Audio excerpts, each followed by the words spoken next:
Olá, amigos, boa noite. Nós estamos aqui essa noite para fazer o Evangelho da Casa de Solidariedade. É a primeira vez que a casa está fazendo o Evangelho à distância por causa dessa situação atípica que nós estamos vivenciando hoje. A palestra de hoje tem como tema Tudo nos fala de Deus, a fé raciocinada em tempos de crise. O que é esse tema para a gente nessa noite, né? Primeiro a gente vai fazer uma meditação, um pensamento sobre o que é a fé, né? O que é a fé? A fé, nesse livro aqui, dos Estudos Espíritas, de Joana de Ângeles e a psicografia de Divaldo Pereira Franco, Joana de Ângeles vai nos dizer que a fé, no sentido comum, é a crença em algo, é a crença em alguma coisa. Ela vai dizer também que a fé é inata, ou seja, todos nós nascemos com essa predisposição a crer em algo, em alguma coisa. Porém, a fé, ela só vai alcançar um patamar de plenitude na nossa vida quando ela for consequência da razão. E a gente vê na atualidade que muita gente confunde fé com imprudência. Isso a gente vê repetidamente, ainda mais nos dias de hoje. O que seria confundir a fé com a imprudência? Vou dar um exemplo bem trágico. Se eu sei que na minha rua está tendo um tiroteio e eu sou uma pessoa de fé, eu vou sair na rua porque eu tenho fé? De maneira nenhuma, porque se a fé tem que caminhar ao lado da razão, eu sei, usando a razão, usando a lógica, que a possibilidade de eu ser atingida por um disparo na rua onde está tendo um tiroteio é muito alta. Então eu jamais sairia ou passaria por essa rua. Então a fé, ela não pode ser destituída da razão, do raciocínio lógico, da argumentação lógica. Então, muitas vezes a gente acaba confundindo ter fé e ser imprudente, porque num pensamento um pouco mais infantilizado, eu posso achar que porque eu tenho fé, eu sou invencível, né? Eu posso sair na rua no meio de um tiroteio que não vai acontecer nada. E não é isso que acontece, a gente precisa sempre estar junto à fé e à razão. Mais à frente, nesse capítulo 14, Joana de Ângeles vai nos dizer que quando a gente é capaz de elaborar a fé e a razão, nós nos tornamos mais calmos e a gente passa a ter um equilíbrio físico e psíquico diante da nossa fé. Quando a nossa fé se apresenta sem o contributo da razão, ou seja, sem a lógica, sem o discernimento, o que vai acontecer? A nossa fé vai se transformar em apenas uma aceitação de dogmas religiosos. E aí ela vai impedir o discernimento dos fiéis. Então, quando a gente deixa que a nossa fé caminhe sem a razão, a gente acaba acreditando em dogmas e acaba abrindo mão do discernimento, né? O que seriam dogmas? Dogmas é tudo aquilo que a gente aceita sem questionamento. Então, se a nossa fé está sem razão, a gente vai aceitar tudo sem questionar nada. E isso é muito perigoso. E aí a gente vai pensar, o que é a razão? Né? Se a nossa fé tem que caminhar sempre com a razão, o que é a razão? Segundo Leon Denis, nesse livro aqui, Depois da Morte, ele vai nos dizer que a razão é uma faculdade superior destinada a esclarecer-nos sobre todas as coisas.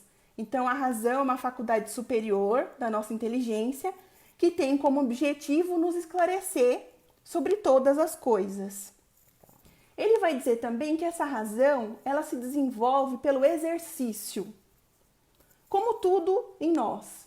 A gente sabe que a gente aprende, o nosso cérebro, ele aprende por dois mecanismos: esforço e repetição. Esforço e repetição. Tudo que a gente aprende no mundo, a gente aprende através do nosso esforço e da repetição. Vou dar um exemplo bem simples. Quando a gente estava aprendendo a caminhar, né? Quando a gente estava aprendendo a andar, a gente aprendeu a andar quando era pequenininho através do esforço e da repetição. Do esforço de ficar em pé, do esforço de se equilibrar e depois da repetição, colocando um pé na frente do outro, um pé na frente do outro. Tudo que a gente faz na vida precisa de esforço e de repetição. Porque no mundo, gente, não existe mágica. Nós não vamos conquistar nada num passe de mágica ou com facilidade, porque a gente só aprende através do nosso esforço e da repetição. E aí mais para frente, Leon Denis vai citar o apóstolo Paulo. O que Paulo diz sobre a razão? O apóstolo Paulo vai dizer que a razão é Deus em nós. Olha que interessante, né? A razão é Deus em nós. Então, se a razão é Deus em nós, a nossa fé não pode estar destituída da razão. Porque senão a gente vai ficar sem Deus. Se Deus, a razão é Deus em cada um de nós. Para nós, na doutrina espírita, a crença pura e simples, ela é muito perigosa. Por que essa crença pura e simples é muito perigosa? Porque a crença, ela vai aceitar tudo. Ela vai aceitar o verdadeiro e o falso, vai aceitar o certo e o errado. Porque a crença não necessita, não tem o concurso da razão. Então a gente acaba acreditando em tudo, sem o discernimento que viria juntando a fé e a razão. É por isso que na doutrina espírita a gente aprende que não basta crer, é preciso saber. Por que é preciso saber? Porque crer é muito simples, mas quem crê hoje, amanhã não crê mais. Quem acredita em alguma coisa hoje, amanhã deixa de acreditar. Mas o saber, ele é permanente. Ele é totalmente permanente. Vou dar um exemplo bem simples. Quando a gente aprende a ler e a gente bate o olho num cartaz, a gente já leu. Não precisa nem pensar, já leu. E é a mesma coisa com o saber. Quando a gente sabe e ponto. E na crença não. Hoje a gente acredita, amanhã acontece alguma coisa que nos desagrada e a gente não acredita mais. Por isso que é importante saber e não apenas crer. No livro ainda dos Estudos Espíritas, da Joana de Ângeles, ela vai dizer que a fé, para ela se tornar grande em cada um de nós, ela precisa ser questionadora. Olha que importante isso. A fé precisa ser questionadora.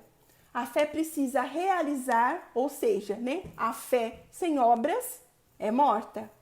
A nossa fé também precisa analisar os fatos, passando, ela vai dizer, pelo crivo da argumentação, lógica, tudo aquilo em que crê. Então, para nossa fé ser grande, ela precisa ser questionadora. Por que ela precisa ser questionadora? Porque só questionando a gente vai entender por que a gente crê e só compreendendo é que a gente vai saber, que a gente vai ter essa certeza. E dessa maneira, a fé vai se tornar consciente e verdadeira e vai despertar em cada um de nós os sentimentos de humildade e de ponderação. E na atualidade a gente sabe que está faltando muita ponderação, né, nos dias de hoje. E foi por isso que Kardec estabeleceu aquela máxima que todo mundo conhece, que fé inabalável é somente aquela que pode encarar a razão face a face em todas as épocas da humanidade. A fé inabalável só é aquela que vai encarar a razão, ou seja, que vai ter discernimento, que vai ser questionadora em todas as épocas da humanidade. Dessa forma, nós vamos ter uma fé raciocinada. Essa fé raciocinada está bem resumida lá no Evangelho segundo o Espiritismo, no capítulo 19, no item 7. Eu vou ler para ser fiel ao texto. Está dizendo assim: a fé raciocinada, por se apoiar nos fatos e na lógica, nenhuma obscuridade deixa.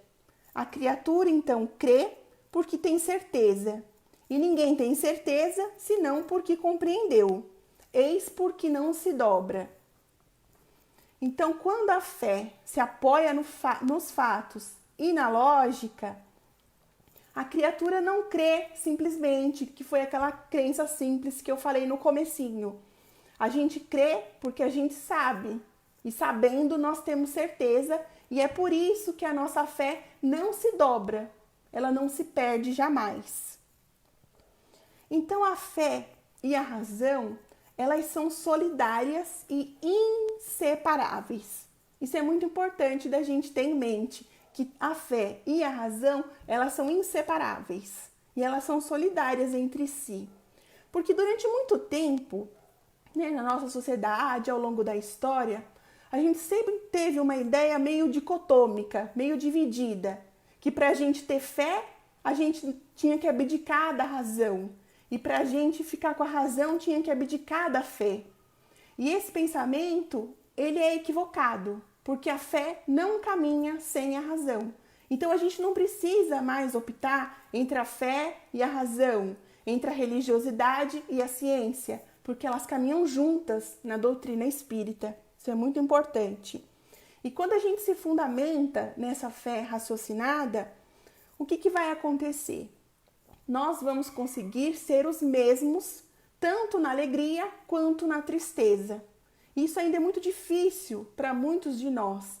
Quando acontece alguma coisa boa, a gente fica super alegre, super feliz.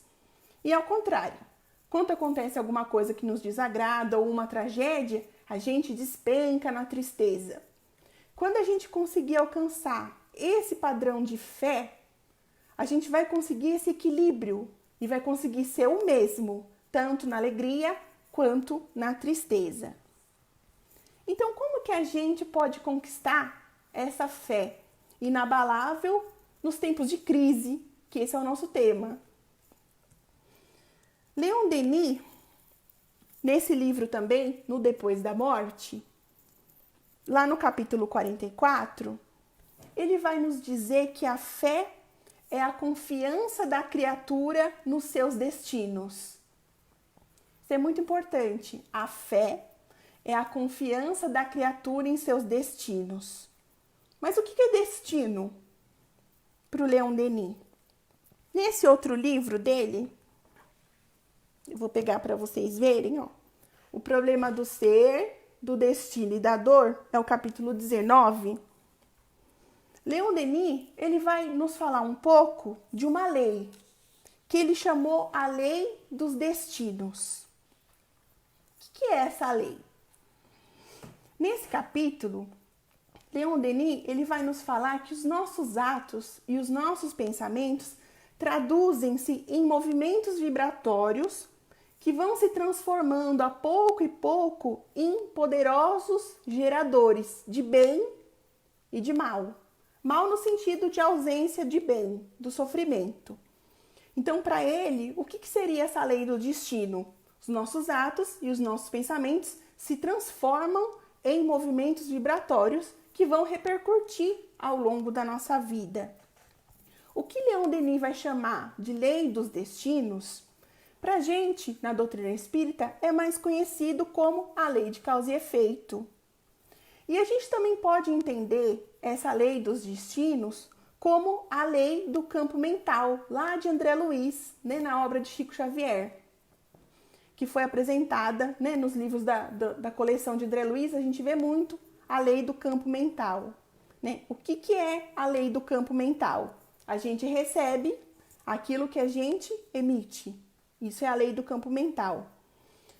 Mais um pouco adiante nesse capítulo, o Leon Denis vai nos dizer que pela correlação dessas forças, do que a gente pensa e do que a gente faz, há uma espécie de sincronismo vibratório. Ele vai chamar de sincronismo vibratório, que vai fazer sempre o efeito retornar à causa. Então, tudo que a gente emite retorna para nós. O efeito volta para a causa, que somos nós. E aí, nesse capítulo, Leon Denis ele nos traz um exemplo muito interessante para esse momento que a gente está vivendo de pandemia do coronavírus. Olha o exemplo que ele traz. Ele vai dizer assim: temos a demonstração disso num fato bem conhecido, a demonstração desse sincronismo vibratório, né, de que tudo o que a gente emite, a gente recebe. O fato bem conhecido. Em tempos de epidemia ou de contágio, são principalmente as pessoas cujas forças vitais se harmonizam com as causas mórbidas em ação as que são atacadas, ao passo que os indivíduos dotados de vontade firme e isentos de receio ficam geralmente indenes, ou seja, né, eles não contraem a doença. Isso significa que a gente vai sair saltitando pela rua? De jeito nenhum. Primeiro, porque os nossos atos e os nossos pensamentos se traduzem em movimentos vibratórios. E é o tempo todo que a gente está com uma vibração elevada? Muito difícil, porque nós ainda somos seres muito inconstantes, né? A gente está triste, daqui a pouco está feliz, daqui a pouco está triste de novo, daqui a pouco está feliz. Então, isso não significa que a gente esteja indene, né, ao que está acontecendo no mundo, mas leva a gente a pensar o quê? Se a gente está sintonizando nesse momento com as causas mórbidas que vão atrair doença, ou se a gente está sintonizando com o bem que vai atrair saúde. Porque no mundo espiritual, no campo que a gente vive, que Leon Denis fala desse sincronismo vibratório, né, dos movimentos vibratórios, não existe neutralidade. Ou a gente está ligado às condições mórbidas, ou a gente está ligado à saúde. Não tem meio termo, não tem neutralidade. Ou a gente está do lado do bem, ou a gente está do lado do mal. Mal, de novo, nesse sentido de ausência do bem, de sofrimento. E aí, Leon Denis, ele nos faz uma pergunta muito interessante. Depois que ele fez essa explicação sobre o sincronismo vibratório, que a gente só recebe o que emite, ele vai dizer assim: o que poderemos temer quando sabemos que a alma é imortal e que para além da noite mais sombria vemos despontar a claridade dos dias sem fim? Esse questionamento, né, de Leon Denis. Se nós sabemos que a nossa alma é imortal e que depois desses dias sombrios que nós estamos, né, vivenciando na atualidade, vai brilhar a claridade de novos dias sem fim, porque estamos falando da imortalidade, por que a gente tem tanto medo? Né? Por que a gente vai ter tanto medo de uma coisa que não existe, que é a morte, né? Se somos espíritos imortais. Então, nós temos que confiar no bem, nós temos que confiar no belo, nós temos que confiar em Deus, porque mesmo depois da noite mais sombria, nas palavras de Leon Denis, nós vamos alcançar os dias radiosos sem fim. Isso é uma mensagem de esperança para todos nós. E é por isso que Leon Denis vai afirmar que tudo no mundo nos fala de Deus. Tudo. As coisas boas e as coisas que a gente acha que são ruins. Tudo nos fala de Deus. Ele vai afirmar também que todo sofrimento é legítimo. Isso é um pouco doloroso da gente ouvir. Porque a gente tem uma predisposição de sempre se achar a vítima, de achar que a gente não merece o que a gente passa ou as dificuldades que a gente enfrenta. Mas Leon Denis vai afirmar que todo sofrimento é legítimo. Né? Por que todo sofrimento é legítimo? É só a gente raciocinar com os conhecimentos que a gente tem da doutrina espírita. Porque a gente sabe, pensando na reencarnação e com Leon Denis lá nas leis do destino, ninguém paga uma conta, uma dívida que não fez. Então esse é o primeiro motivo pelo qual todo sofrimento ele é legítimo, porque nós nunca estamos sofrendo à toa. Nós nunca estamos sendo responsabilizados por algo que a gente não tenha feito ou que a gente não tenha responsabilidade. Um outro ponto que a gente deve pensar é que se existisse uma única injustiça sobre a Terra, Deus não seria Deus. Por quê? Porque se a gente parte da premissa na doutrina espírita de que Deus é soberanamente justo e bom, se houver uma única injustiça no mundo, Deus não é Deus. E tem uma outra fala de Dr. Bezerra que também é muito importante a gente pensar. Dr. Bezerra vai dizer, quando a gente passa por um momento como agora, né, de pandemia do coronavírus, que muitas pessoas estão morrendo, né, muitas pessoas estão em sofrimento, a gente ouve muito na TV, foram tantas vítimas inocentes nas guerras. E o Dr. Bezerra de Menezes vai fazer uma ressalva sobre esse pensamento que é muito importante, né? Vítimas, sim, Dr. Bezerra vai dizer, inocentes, jamais. Porque se houvesse uma única vítima inocente, Deus não seria Deus. Né? Por quê? Porque se Deus é todo justiça e bondade, se houvesse uma vítima inocente, ou seja, uma vítima injustiçada, não existiria mais a justiça. E Deus não seria Deus. Então, embora isso seja um pouco doloroso da gente compreender que todo sofrimento é legítimo, ele é legítimo do ponto de vista da nossa evolução espiritual. Porque só nos acontece aquilo que for de melhor para a nossa evolução enquanto espíritos imortais. E isso é muito difícil da gente entender enquanto a gente está na Terra, porque a gente tem uma visão muito estreita, né? A gente não tem a visão do todo, das outras vidas, do que está por vir. Então a gente fica muito preso ao hoje e acaba se achando injustiçado e acaba achando que aquele sofrimento é injusto. Mas a gente aprende com Leon Denis que todo sofrimento é legítimo. Ele vai dizer também na sua obra que a dor é um anjo incompreendido. Isso é muito poético em Leon Denis, quando ele fala que a dor é um anjo incompreendido, porque ela nos ajuda a evoluir mais rápido. E muitas vezes a gente se rebela contra o sofrimento e contra as dificuldades, né?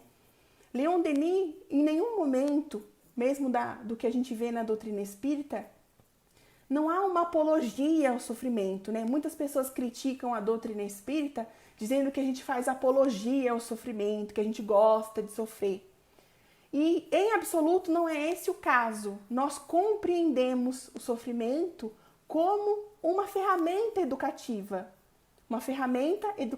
do nosso espírito imortal, que está para além da nossa vida, para além do que a gente está vivenciando no dia de hoje.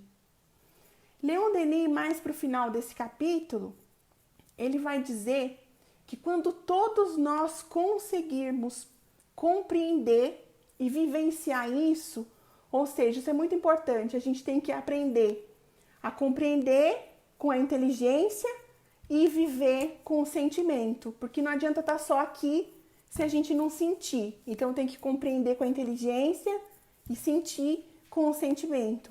Quando a gente conseguir compreender a necessidade da nossa fé raciocinada, Leon Denis afirma que a partir desse instante nós assistiremos à maior transformação moral que a história da humanidade jamais registrou. Quando a gente conseguir entender que a gente precisa ter uma fé raciocinada, uma fé questionadora, quando a gente entender que todo sofrimento é legítimo, que nós não somos vítimas, que nós estamos em aprendizado, nós vamos assistir à maior transformação moral de que a humanidade jamais teve notícia. E Leon Denis, ele encerra esse capítulo com um trecho muito bonito, que eu vou ler para vocês, para ser fiel ao texto.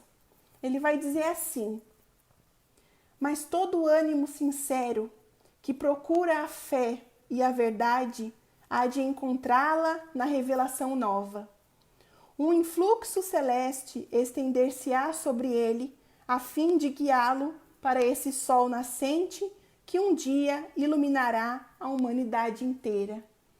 Então, se nós estamos em busca dessa fé raciocinada, que é a fé inabalável, ele vai dizer que um influxo celeste vai se estender sobre nós e vai nos guiar em direção a esse sol nascente que um dia vai iluminar a humanidade inteira. Então, nós estamos a caminho dessa compreensão da fé raciocinada que vai nos levar à nossa evolução espiritual. E eu queria encerrar a nossa transmissão de hoje com uma mensagem desse livro, Dádivas de Amor, de Maria Dolores, psicografia de Chico Xavier, à guisa de uma prece, né, para a gente encerrar esse nosso encontro de hoje. É uma poesia e ela se chama Jornada. A senda é rude, mas sigamos. Na tarefa de amor que nos espera, abre-se o mundo para a nova era. O milênio da guerra chega ao fim. Muitas tribulações estão em pauta. Ao longe, surgem homens armados em conflito. Mas a nossa missão é a sementeira de transformar a terra inteira em formoso jardim.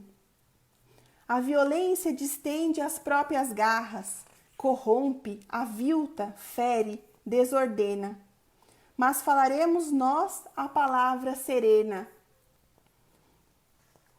que desfaça a vingança, porque todos estamos na esperança de que a lei de Deus se cumprirá perfeita, na hora justa e eleita, que promove e executa a reencarnação.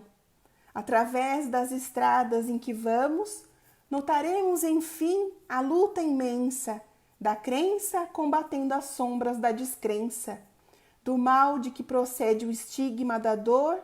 Se a revolta domina, tens a paz na bênção da doutrina que Jesus nos legou ao coração. Prossigamos no bem, não te amedrontes, alma boa, não estamos a sós nesta jornada. Alguém segue conosco a ensinar-nos justiça, caridade e perdão. Nada receis, sigamos para a frente, trabalhando e servindo alegremente. Esse alguém que nos segue, passo a passo, sem exigência e sem cansaço, dando-nos paz e luz, acima dos problemas e das crises, apagando os momentos infelizes, esse alguém é Jesus. Muito obrigada. Se alguém tiver alguma dúvida, quiser fazer uma pergunta, pode escrever aí embaixo na página da casa que eu respondo assim que possível. Se eu não souber, eu vou pesquisar. Agradeço a todos, agradeço a Casa de Solidariedade pela honra de ter feito essa live do Evangelho e fiquem com Deus. Muito obrigada.